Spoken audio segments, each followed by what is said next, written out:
What's up, nerds? This is a new series I like to call Illegal Movie Reviews. Now, some of you know, I use a streaming website to get some of my clips for my videos. And I mentioned how on there they have all the new movies that come out, but if it's a theater exclusive, they release it in cam quality. Which is exactly what you think. Someone filming a movie from their phone, some better than others. And I recently saw this comment twice asking me to do a movie review. And this must be an OG because movie reviews are my specialty. I don't do them as often as I used to, but when I do, it's a fucking event for the 40 people that watch. But today's illegal movie review is going to be going over Saw X. Now, I love the Saw franchise. It is probably my favorite horror franchise ever. I love seeing bad people get justice brought to them. Yeah, shotgun merry-go-round might be a little extreme way to go about it. Oh, well, that's it, isn't it? But hey, karma's a bad woman. And when you fuck with an old man's life, not even completing Earl's list is gonna keep her off of you. But Saw X is the 10th movie in the Saw franchise, hence the X, which is 10 in Roman numerals. The only thing I don't like about this movie is how it's supposed to be taking place in between Saw 1 and 2. Don't start being like Star Wars and releasing movies out of order, alright? How are you gonna go all the way to 10 and then be like, oh yeah, we forgot about the stuff in between 1 and 2 as if you cared? And I do.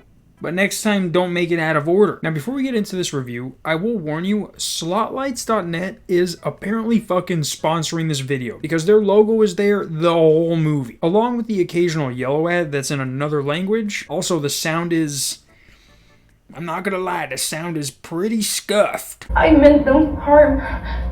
I would really like to believe you. But hey, if you wanted a good sounding review, you wouldn't have clicked on illegal movie reviews. Now let's get it on. So the movie starts off at a hospital where John Kramer is butt deep inside an MRI machine. And that's a new one, I've never seen that before. Kind of big, don't you think? Alright, I guess someone needs to get paid, right? After that though, we see John at a support group for other cancer patients, and okay, yeah, sure.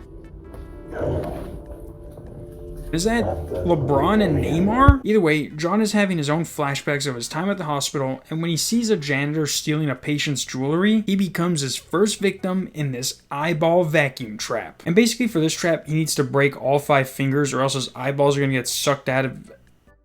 Alright.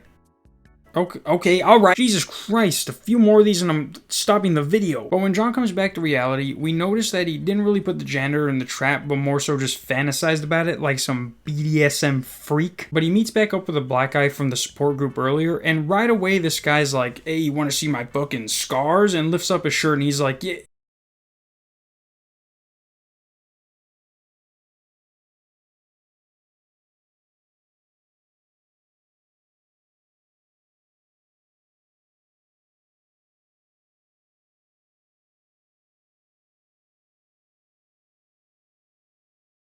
You know what? Let's just get to the parts y'all want to see. So basically, Mexico is a bunch of fucking thieves and liars, and the treatment John has been getting was a scam. They do surgery on him, and when he goes back for a follow-up checkup, no one's there, and they basically just took his money. But when you're white with an education, money is the least of your worries. So he starts tracking down everyone involved, starting with the guy who pretended to be a doctor. And what he has to do is cut off literal fucking pipe bombs that are embedded into his arm. And like anyone who wants to keep their hands, he gets to cutting, and of course, what is it this time?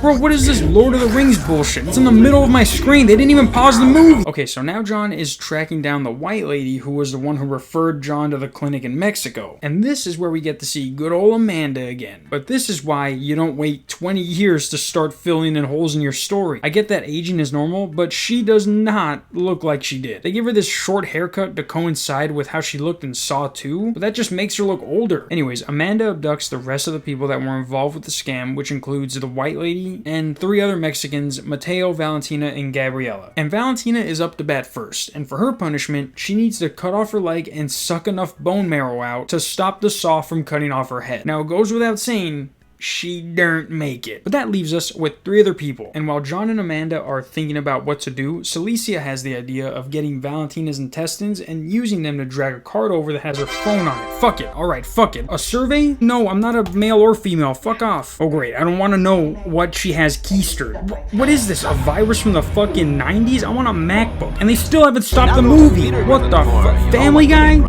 Close all of this. Well, alright guys, it turns out that illegal movie reviews is not something me or my computer was ready for. Let's just say this movie ends where number 2 started, and let's try and ask for movie reviews that I can actually do without fucking up my whole thing, you know what I mean? See you guys tomorrow. Peace.